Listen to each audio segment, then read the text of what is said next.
Commander Hyojin stood in the war room surrounded by holographic displays, showing enemy positions across 3-star systems. The old Alliance battle plans lay forgotten on the table, replaced by something completely different. Human tactical doctrine was unlike anything the galaxy had seen before. Instead of defending planets and protecting civilians, the humans were going to attack the enemy.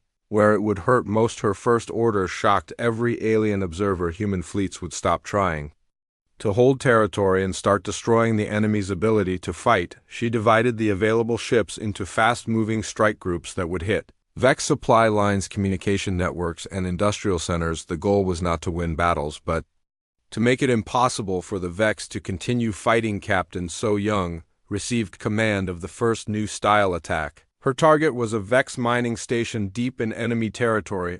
The facility processed rare metals needed for their advanced weapons and armor. Under Alliance doctrine, this would have been a careful surgical strike with warnings given to civilian workers and offers of surrender, but humans fought differently. So Young brought her task force in fast and silent, using asteroid fields to hide their approach. When they reached the mining station, there were no communication attempts, no surrender demands, no warnings of any kind.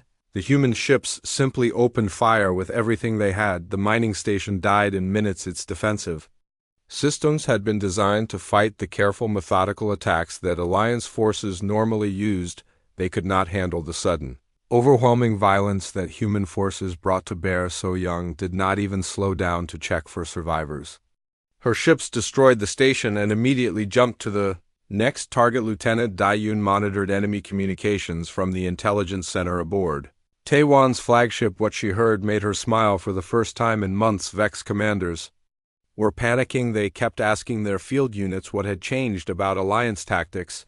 Why were the attacks suddenly so brutal and effective? The confusion was understandable. For 3 years, the Vex had fought an enemy that followed predictable patterns. Alliance forces would mass their fleets, send diplomatic messages, offer terms for surrender, and then attack military targets while trying to minimize civilian casualties.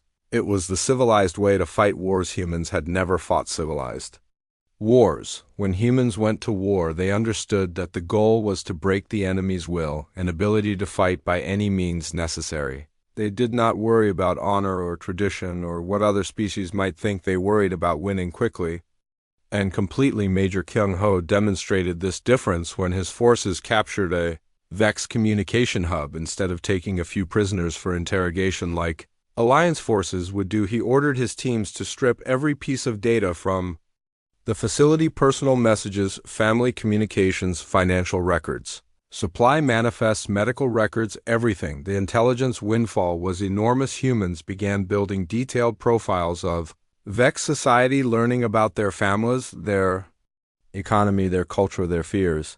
Information that seemed useless for traditional warfare became powerful weapons in human hands. They learned which commanders had children at specific schools, which supply officers were stealing resources, which planets were running short of food. Within weeks, human intelligence teams knew more about Vex society than the Vex government knew about itself. They had identified every major leader, mapped every supply route, and discovered weaknesses that could be exploited. This information became the foundation for a new kind of warfare that targeted entire civilizations rather than just military forces. The psychological impact was immediate. Vex field commanders began reporting that human forces seemed to know their plans before they made them. Human ships would appear exactly where Vex supply convoys were most vulnerable. Human attacks would target facilities that seemed unimportant but whose loss crippled entire sectors. So Young led another raid against what appeared to be a simple research station. The facility was lightly defended and seemed to have no military value, but human intelligence had identified it as the central coordination point for Vex logistics in that sector. When the station was destroyed, 3 entire battle fleets found themselves without fuel, ammunition, or spare parts. The Vex military doctrine had no answer for this kind of warfare. They had been trained to fight honorable battles between military forces.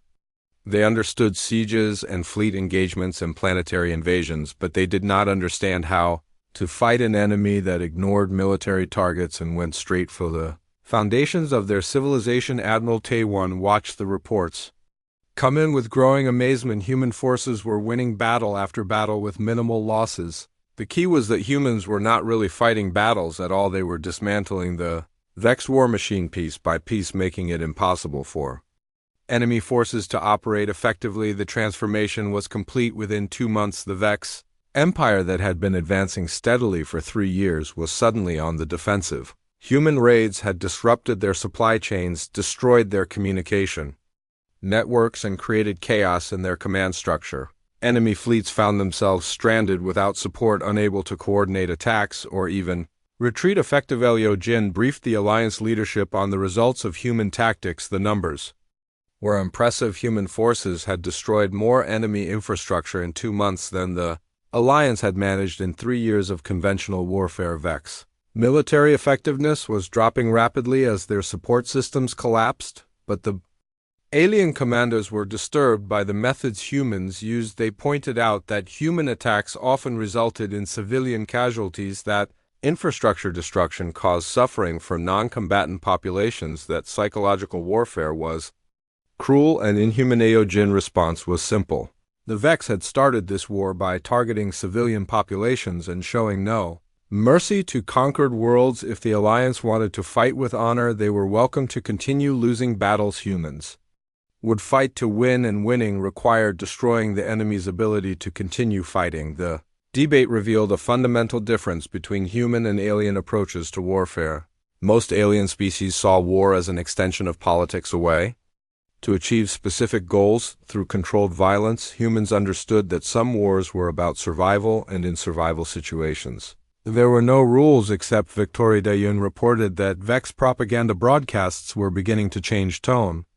Instead of boasting about victories and promising quick conquest, they were asking why the Alliance had suddenly become so vicious. The enemy was starting to understand that they were no longer fighting the same opponent. Major Kyung-ho psychological warfare teams began their next phase of operations. Using the personal information they had gathered about Vex commanders, they started sending targeted messages designed to create fear and mistrust, images of commanders' families to show they could reach anyone anywhere, evidence of corruption to destroy reputations within Vex leadership. The war had fundamentally changed. The Vex Empire was no longer fighting a predictable enemy following known rules of engagement. They were fighting humans who treated war as a problem to be solved through maximum application of violence and psychological pressure. The outcome was becoming inevitable. Admiral Tae-won implemented what humans called total war doctrine 3 months after taking control. The concept was alien to most species in the galaxy. The idea that warfare could deliberately target civilian infrastructure, disrupt entire economies, and wage psychological campaigns against enemy populations was something that had never occurred to races that evolved differently. The Vex Empire finally began to understand what they faced when Captain So-young Task Force struck their main trade routes. Human ships appeared from hyperspace, destroyed merchant convoys, and vanished before defenders could respond. They were not trying to capture cargo or hold territory. They were making it impossible for the Vex economy to function. So-young forces hit 17 major shipping lanes in a single week. Each attack lasted less than 10 minutes, but the psychological impact was enormous.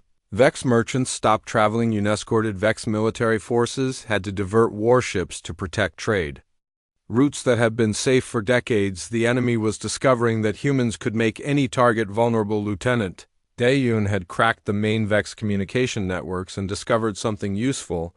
The Vex were a hierarchical species that depended on constant contact with their command structure. Field commanders could not make important decisions without approval from higher authority.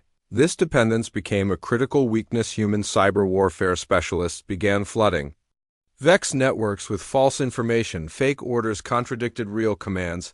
Fabricated intelligence reports created confusion about enemy positions. False casualty reports made commanders think their forces were stronger or weaker than reality.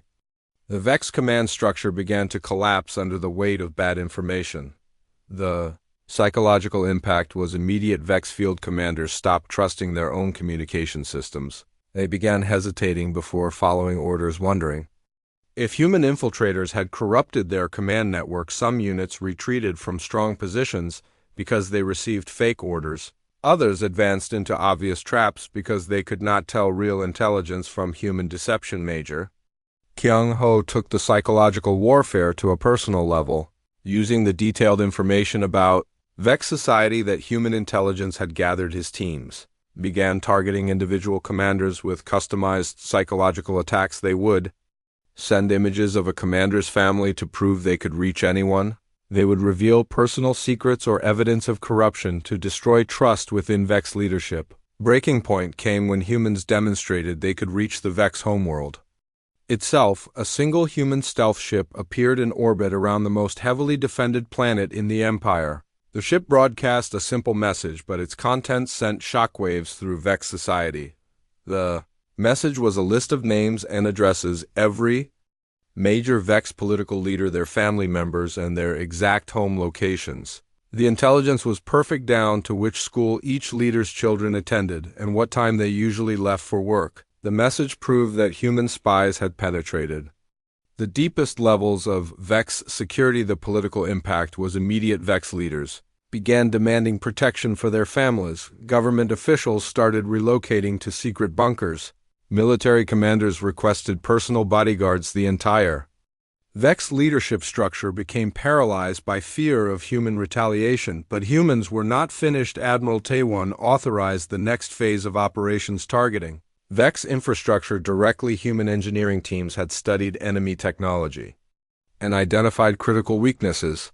The Vex depended on centralized power systems that could be disrupted with precise attacks. So Young led the first infrastructure strike against a Vex power generation facility. The target was a massive fusion plant that supplied energy to an entire sector. Human ships bypassed the military defenses and struck the plant with weapons designed to cause cascading failures. The explosion was visible from orbit and left 12 star systems without power. The attack pattern spread across Vex territory. Human forces struck power plants, water treatment facilities, transportation hubs, and communication centers. They were not trying to kill civilians directly, but they were making it impossible for Vex society to function normally. Planets that had been industrial powerhouses became helpless without basic infrastructure. Monitoring of enemy communications revealed growing panic within Vex government. Planetary governors were reporting mass evacuations as civilians fled worlds that could no longer support large populations. Military commanders were requesting permission to retreat from territories that had become indefensible without logistical support. The Vex Empire began to fragment under the pressure. Regional commanders stopped following central authority and started making deals to protect their own territories. Some Vex worlds declared independence from the Empire, hoping that neutrality would protect them from human attacks. Others surrendered directly to human forces, offering complete submission. Kyung-ho psychological warfare teams exploited these divisions by spreading rumors about secret negotiations and hidden surrender deals. Vex commanders began suspecting each other of betrayal. The empire that had been united in conquest was tearing itself apart as trust between leaders collapsed. Human tactics evolved to exploit each new weakness. When Vex forces concentrated to protect critical facilities, human raiders would strike undefended targets. When the enemy spread their forces to cover more territory, human battle groups would mass for devastating attacks against isolated units. The war had become completely asymmetric. The Vex still had more ships and more soldiers, but they could not use their advantages effectively. Human forces controlled the tempo of battle, choosing when and where to fight, while the enemy reacted desperately to each new crisis. Day 1 received reports that neutral species throughout the galaxy were watching the conflict with fascination and horror. They had never seen warfare conducted with such systematic brutality. The humans were not just defeating the Vex military, they were dismantling Vex civilization piece by piece. The Vex Empire leadership finally understood what was happening to them. They sent desperate messages offering to negotiate. They promised reparations, territorial concessions, even the trial of their own war criminals. They were willing to discuss any terms that would end the systematic destruction of their society. In response to the peace offers was the same simple word she had used before: No, the humans were not interested in negotiating with an enemy that had tried to exterminate the Alliance. They were interested in achieving complete victory through the total elimination of Vex's ability to threaten anyone ever again. The message was clear throughout the galaxy: humans fought wars differently than other species when pushed to their limits. They would not just defeat enemies, they would destroy them so completely that recovery became impossible. The war was entering its final phase and the Vex Empire was running out of time. Admiral Tay-1 stood on the bridge of the massive warship watching the stars explode in front of him. The enemy ships moved like deadly shadows across space, tearing through the Alliance fleet with weapons that burned brighter than suns. He had been fighting this war for 3 long years, and every day brought new defeat. Every battle ended with more dead friends and fewer ships. Returning home, the bridge around him buzzed with panic as alien officers shouted orders in a dozen different languages. The blue-skinned Alterans who led the Galactic Alliance were running scared again. Their elegant ships with smooth curves and beautiful designs were no match for the brutal war machines of the Vex Empire. Commander Hyojin stood quietly near the tactical display, watching the carnage with cold, dark eyes that seemed to see everything. She was the only human officer on the bridge of this flagship. The Alliance had not trusted humans with important positions when the war started. They said humans were too new to space, too primitive to understand real warfare. The other species had been traveling between stars for thousands of years, while humans had only been in space for a few hundred. But now, as Tay-1 watched his fleet die, he wondered if the Alliance had made a terrible mistake. The Vex Empire had appeared 3 years ago from the dark spaces between galaxies. Their ships were massive, black things covered in spikes and weapons that could crack planets in half. They demanded complete surrender from every world they found. When planets refused to submit, the Vex would burn them until nothing lived on the surface. Billions of people had died already, and the killing showed no signs of stopping. Captain So-Young burst through the bridge doors, her face pale with fear and anger. She carried a datapad with the latest reports from the outer colonies. Her voice shook as she spoke. The Vex had broken through the defense lines around human space Earth colonies. Were under direct attack. Millions of humans were dying while the main Alliance fleet fought useless battles far from home. Admiral Veltar of the Alterans made the announcement that changed everything. He declared that the Alliance fleet would retreat to protect their core worlds. The ancient Alteran homeworlds with their crystal cities and floating gardens were more important than the newer human colonies. The blue-skinned admiral spoke of strategic necessity and acceptable losses as if human lives meant nothing. That was when Tay-1 saw something change in Commander Hyojin. Her professional mask slipped for just a moment, and underneath was something much darker and more dangerous. She looked at Captain So-Young and the few other human officers on the bridge. They all had the same expression now, cold calculation mixed with barely controlled. Raja Hyojin stepped forward and requested permission to speak. Her voice was calm and steady, but Tay-1 could hear the steel underneath.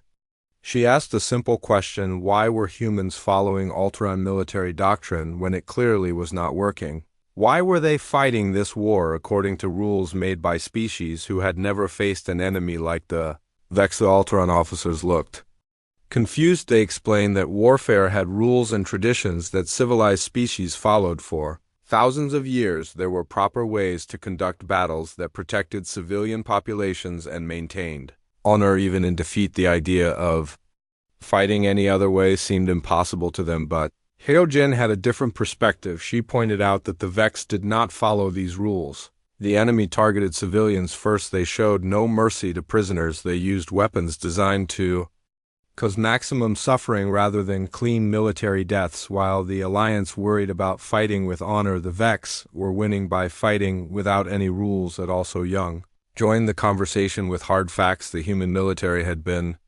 studying Vex tactics since the war began. They had developed strategies and weapons specifically designed to counter enemy advantages, but every time humans proposed new tactics, the Alliance commanders rejected them as too brutal or uncivilized. The truth was that humans had been holding back during every battle. Human ships and crews followed Alteran battle plans that left them vulnerable to Vex attacks. Human soldiers used weapons and tactics approved by alien commanders who did not understand How humans really fought wars. When humans were allowed to fight their own way, they won, but those victories were rare because the Alliance preferred to lose honorably rather than win. Brutality. One realized something that made his blood run cold. The humans had not been fighting at full strength. They had been trying to be good allies, following alien rules and customs. But now, with human worlds burning and alien allies abandoning them, the humans were done pretending to be something they were not. Hyojin made a formal request. She wanted full command authority over all human ships and personnel. She wanted permission to fight the war using human military doctrine instead of following Alteron strategies. She wanted to stop taking prisoners and stop protecting enemy civilian targets. She wanted to fight the kind of war that humans had always been designed to win. The alien commanders hesitated. They had heard rumors about human history, the stories of wars fought with such brutality that entire civilizations disappeared, the tales of weapons so terrible that humans banned themselves from using them. But surely those were just stories. Surely no civilized species would actually fight wars that way. Admiral Veltar looked around the bridge at the burning ships on the tactical display. The Alliance was losing badly and retreat was the only option left. He had no choice but to give the humans what they wanted. Even if their methods were disturbing, they might be the only hope left for stopping the Vex advance. The authorization came through within minutes. Every human ship in the fleet received new orders. They were no longer bound by Alliance rules of engagement. They could use any weapons and tactics necessary. To achieve victory, they could target any enemy assets, including civilian infrastructure. They could treat this war the way humans had always known it should be treated. The change was immediate. Human ships began moving with new purpose and coordination. They stopped trying to protect civilian areas during battles. They stopped sending warning messages to enemy ships before attacking. They stopped taking prisoners or offering surrender terms. The careful, polite warfare that aliens practiced was over. Hyojin activated the fleet communication system and addressed every human commander in the fleet. Her message was simple: the Alliance way of fighting had failed. Human colonies were burning while aliens retreated to safety. Now humans would fight this war their own way, using methods that other species might find disturbing, but that would actually win battles within hours. Human tactical teams were developing new battle plans that ignored every rule the Alliance had followed. Human weapon specialists began modifying their equipment for maximum lethality rather than minimum civilian casualties. Human intelligence officers started gathering information about Vex weaknesses that could be exploited without mercy. The war was about to change completely. The Vex Empire had spent 3 years learning to fight against honorable civilized opponents who followed ancient rules and traditions. Now they were about to face something entirely different. They were about to discover what happened when humans stopped pretending to be civilized and started fighting the only way they knew how to win. Tae-won watched the transformation with mixture of hope and horror. He had wanted victory, but he was not sure he was ready to see what human victory would actually look like. The humans had been good allies, following alien rules and losing battles. Now they were about to become something much more dangerous, and he wondered if the galaxy would ever be the same. Commander Hyojin's response to the Vex peace offers became legendary throughout the galaxy. She transmitted a single word back to the enemy leadership. No, the message was broadcast on all frequencies, ensuring that every Vex commander would understand. Human forces were not interested in negotiation. They were interested in total victory achieved through the complete destruction of enemy capability. The next phase of human warfare shocked even their own allies. Captain So Young received orders to begin what humans called infrastructure elimination. This was not about disrupting enemy operations anymore.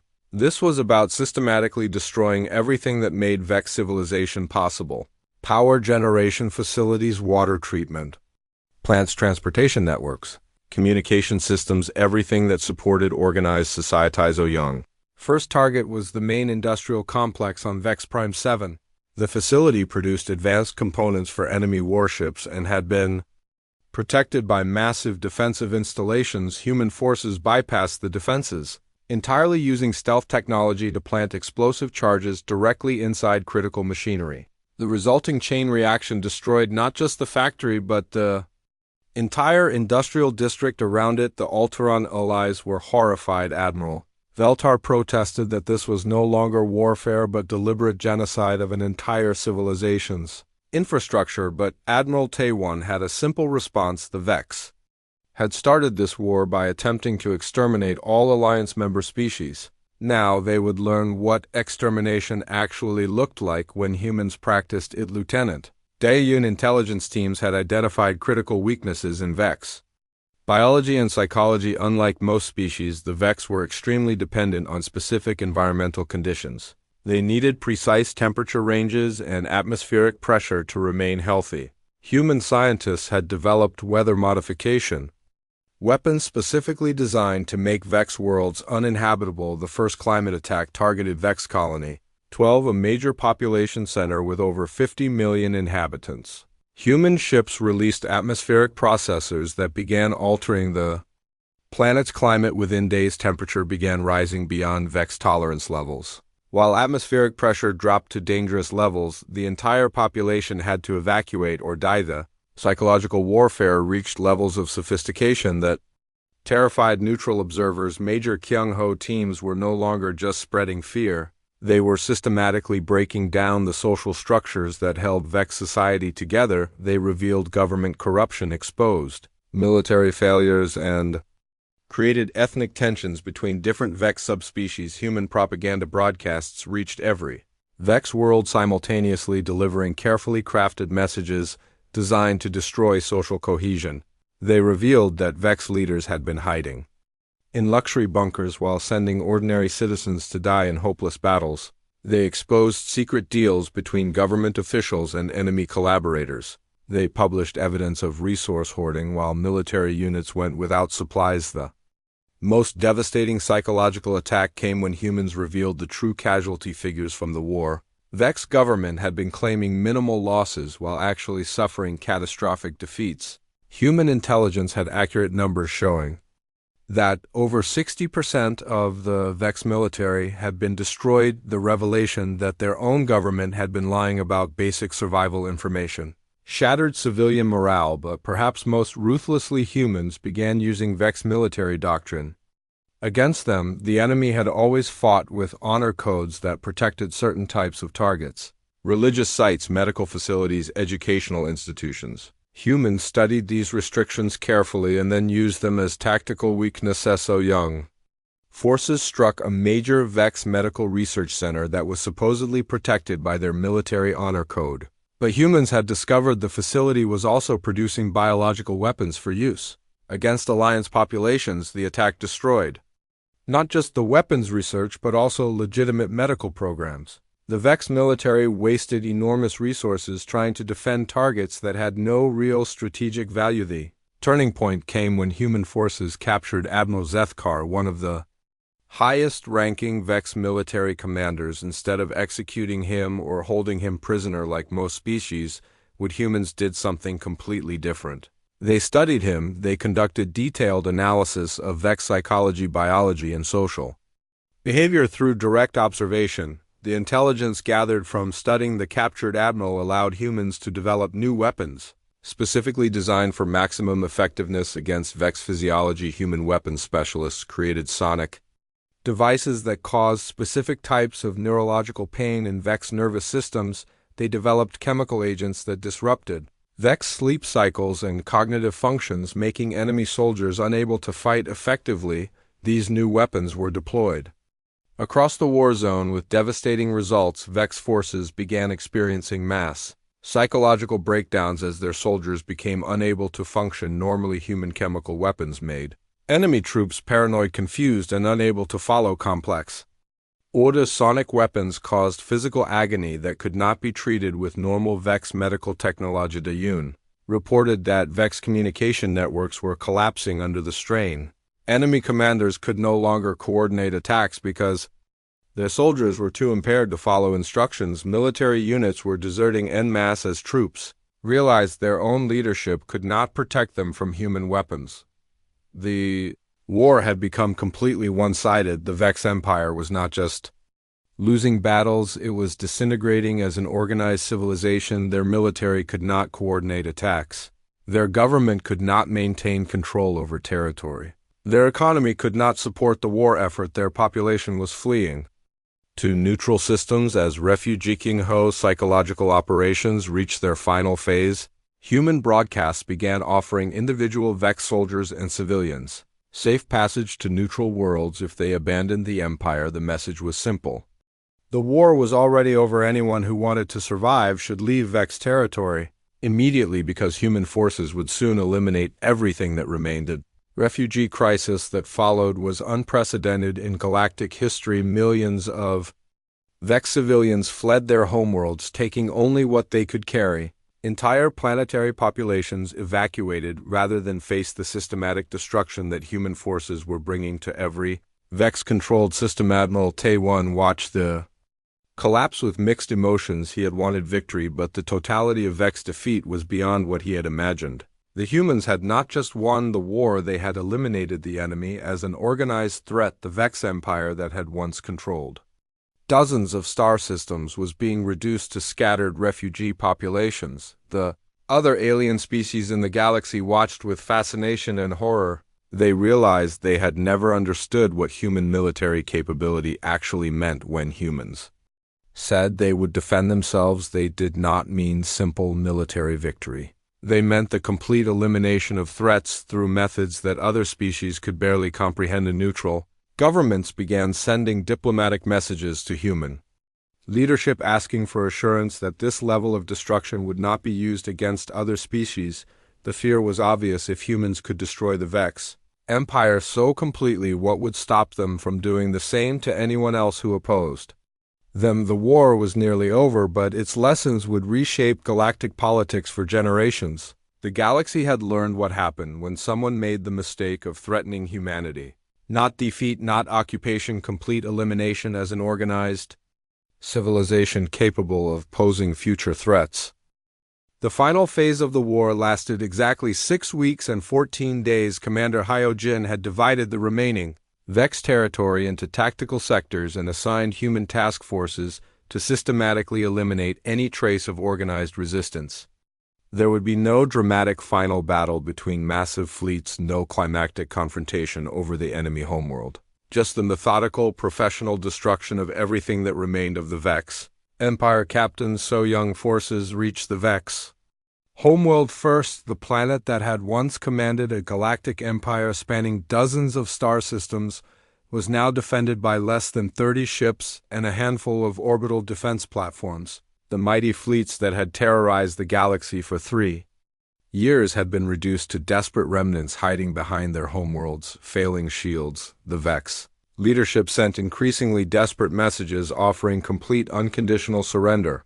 They promised to pay reparations for all war damage. They offered to submit to any terms the Alliance demanded. They even volunteered to put their own war criminals on trial and execute them publicly. But the human response remained the same simple word. No. So-young assault on the Vex homeworld demonstrated the complete evolution of human military thinking. Her forces did not attempt to invade the planet or capture territory for occupation. Instead, they systematically identified and destroyed every piece of advanced technology, every industrial facility, every piece of infrastructure that allowed the Vex to maintain a spacefaring civilization.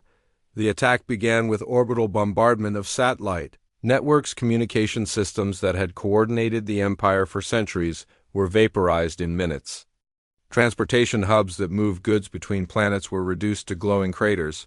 Manufacturing centers that produced starship components became radioactive wastelands. Lieutenant Daiyun coordinated the final psychological warfare campaign of the war. Human broadcasts reached every remaining Vex world, simultaneously delivering a message that was both simple and terrifying. The war was over. The Vex Empire no longer existed as a political entity. Any Vex who wanted to survive should immediately abandon all advanced technology, return to their original homeworlds, and accept permanent reduction to pre-industrial civilization. The message was not a bluff. Human intelligence had mapped every Vex technological facility in the galaxy, and human forces were methodically destroying them. All shipyards that had built the great battle fleets were blown apart by precise demolition charges. Research laboratories where advanced weapons had been developed were melted by plasma bombardment. Universities where Vex scientists had studied space technology were systematically dismantled. Major Kyung-ho ground forces landed on 17 different Vex worlds, not to conquer them, but to complete the dismantling process. They destroyed computer networks that stored technical knowledge. They eliminated manufacturing equipment that could produce advanced components. They captured or killed every Vex scientist, engineer, and military officer who might be able to rebuild their technological civilization. Operation was clinical and thorough. Human forces had studied the complete structure of Vex society and identified every individual who possessed critical technical knowledge. These people were not executed like war criminals. Instead, they were relocated to primitive agricultural worlds where they could live simple lives without access to the technology needed to rebuild an industrial base. Admiral Tae-won observed the final phase from orbit around the Vex homeworld, watching as the last symbols of enemy power were methodically erased. The great palaces where Vex emperors had planned galactic conquest were reduced to rubble. The military academies where officers had trained for space warfare were dismantled stone by stone. What made the destruction so complete was its systematic nature. Human forces were not destroying things in anger or revenge. They were following detailed plans developed by teams of experts who had studied exactly what was needed to permanently eliminate Vex technological capability. Every target had been chosen for maximum long-term impact. The other species in the Galactic Alliance watched in stunned silence as humans demonstrated a level of strategic thinking that went far beyond normal military planning. Most species fought wars to achieve immediate political goals. Humans had fought this war to permanently eliminate a future threat. The difference was terrifying. So Young reported that resistance had completely collapsed. The few remaining Vex military units were surrendering without fighting. Their commanders understood that continued resistance would only result in more thorough destruction. The smart ones were already making plans to survive in the pre-technological world that humans were creating for them. Yun final intelligence reports showed the scope of what humans had accomplished. The Vex species still existed. Millions of them were alive on their homeworlds and in refugee camps on neutral planets, but the Vex Empire was gone forever. The industrial base that had supported their military was destroyed. The knowledge base that had created their technology was scattered. The political structure that had unified their worlds was completely eliminated. The war that had seemed hopeless just months earlier was now finished. The species that had threatened to conquer the entire galaxy had been reduced to scattered agricultural communities that would take centuries to rebuild even basic manufacturing. The threat was not just defeated, it was permanently eliminated. Kyung-ho psychological operations teams broadcast final messages to the remaining Vex populations. The tone was not triumphant or cruel, but matter-of-fact. Humans explained that the war was over, that the Empire would never return, and that Vex survival depended on accepting their new status as a pre-technological species. The message included detailed instructions for sustainable agriculture and basic manufacturing techniques. Humans were not trying to make the Vex suffer unnecessarily. They simply wanted to ensure that this species would never again possess the capability to threaten other civilizations. The approach was ruthless but not sadistic. Admiral Tae-won received reports that several neutral species had requested immediate diplomatic meetings with human leadership. The representatives wanted to discuss mutual defense treaties, trade agreements, and formal recognition of human territorial claims. The subtext was obvious. Every government in the galaxy wanted to make sure they would never be on the receiving end of human military attention. Transformation was complete in exactly the time frame that human planners had predicted. The Vex Empire had been eliminated so thoroughly that future historians would struggle to understand how such a powerful civilization had been destroyed so quickly. The answer was simple. Humans had approached the problem with a level of systematic ruthlessness that other species could not match or comprehend. The war was over, but its implications would reshape the balance of power throughout the galaxy for generations. Every species now understood that humans were not just another member of the galactic community. They were something unique and dangerous, a species capable of total war in ways that others could barely imagine. 3 months after the last Vex warship was destroyed, the Galactic Alliance held its first post-war council meeting on the neutral world of Kepler Station. Representatives from 47 different species gathered in the Great Assembly Hall. That had been built for peaceful diplomacy. The agenda was supposed to cover reconstruction trade relationships and establishing new territorial boundaries. But everyone knew the real purpose was to understand what humans had done and what it meant. For the future Admiral Taewon addressed the assembled delegates with the same direct honesty that had characterized human military operations throughout the war. He explained that humans had not committed genocide against the Vex species. Millions of Vex were still alive on their homeworlds, living peaceful agricultural lives, but humans had permanently eliminated the Vex Empire's ability to threaten anyone ever again. The distinction was important to understand. Most species fought wars to achieve specific immediate goals, territory, resources, political influence, or defensive positioning. But humans were capable of fighting for the complete long-term elimination of threats. When humans said never again, they meant it in the most literal sense possible. Commander Hyojin presented detailed analysis of human military doctrine to help the other species understand what had happened. She explained that humans had studied warfare throughout their own history and learned that half measures in existential conflicts led to future problems. If an enemy was truly dedicated to your destruction, the only safe response was to eliminate their capability permanently. The alien representatives struggled to comprehend the implications. Captain So Young used simple examples to illustrate the point. When most species won wars, they would occupy enemy territory, extract tribute, and establish political control, but these approaches left the defeated enemy with opportunities to rebuild and seek revenge. Human doctrine focused on preventing that possibility. The casualty figures told the story. Lieutenant Dayan reported that human losses during the final phase of the war had been surprisingly minimal. By abandoning traditional concepts of honorable warfare and focusing purely on effectiveness, humans had achieved total victory with minimal cost to themselves. The lesson was obvious to everyone in the assembled. Political changes across the galaxy were immediate. Species that had been planning aggressive expansion programs suddenly discovered new enthusiasm for peaceful diplomacy. The hegemony of worlds canceled their military buildup against the Tau. Republic border conflicts that had simmered for decades were resolved through negotiation, as both sides realized they did not want to risk attracting human attention. The galactic arms market collapsed within weeks as governments decided they did not need expensive weapons that might be interpreted as threatening human interests. 3 separate wars ended abruptly when human diplomatic messages suggested that continued fighting might require human intervention to restore stability. Major Kyung-ho presented intelligence reports showing how human military doctrine was being studied by every major power in the galaxy. Some species were attempting to adapt human tactics for their own use. Others were completely redesigning their strategic planning to avoid ever facing human-style total war. Both reactions showed healthy respect for human capabilities, but the most significant change was in how humans saw themselves within the galactic community. The war had taught them that their approach to conflict was both uniquely effective and uniquely terrifying.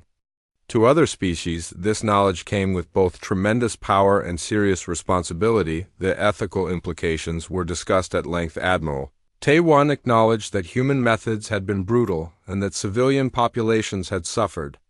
But he pointed out that the Vex had started the war by attempting to exterminate entire species. Human response had been proportional to the threat.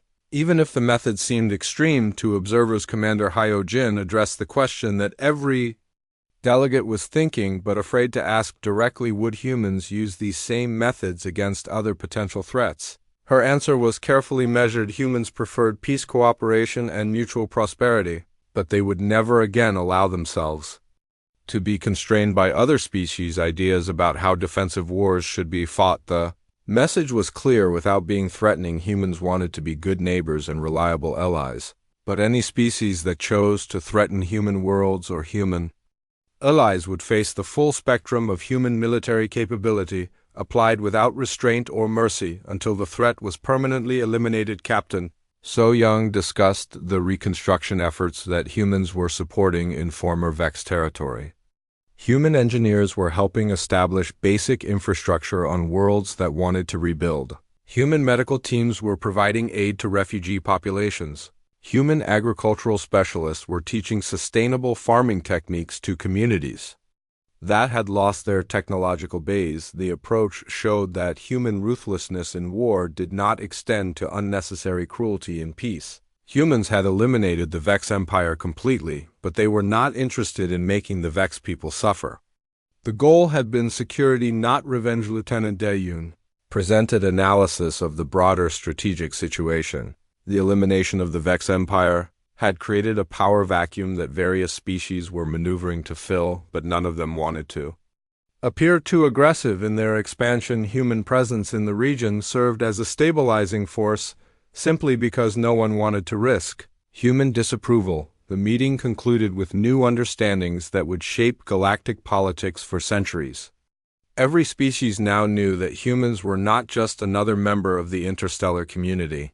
They were a species capable of total war in ways that others could not match, comprehend, or defend against effectively. This made humans either the most valuable allies or the most dangerous enemies that any civilization could have. The choice of which relationship to pursue was entirely up to each species' individual government, but everyone understood that the choice was permanent and irreversible. Major Kyung-Ho final report summarized the lessons that the galaxy had learned. There were some lines that should not be crossed, some threats that should not be made, some wars that should not be started, because if you pushed humans far enough they would not just defeat you, they would eliminate your civilization so completely that future generations would study your fate as a warning. The war was over, the Vex Empire was gone, the galaxy had learned what human victory looked like, and everyone involved understood that the lesson would not be forgotten. The new order was based on a simple principle. Humans wanted peace, but they were prepared for war, and when humans went to war, they fought to win permanently.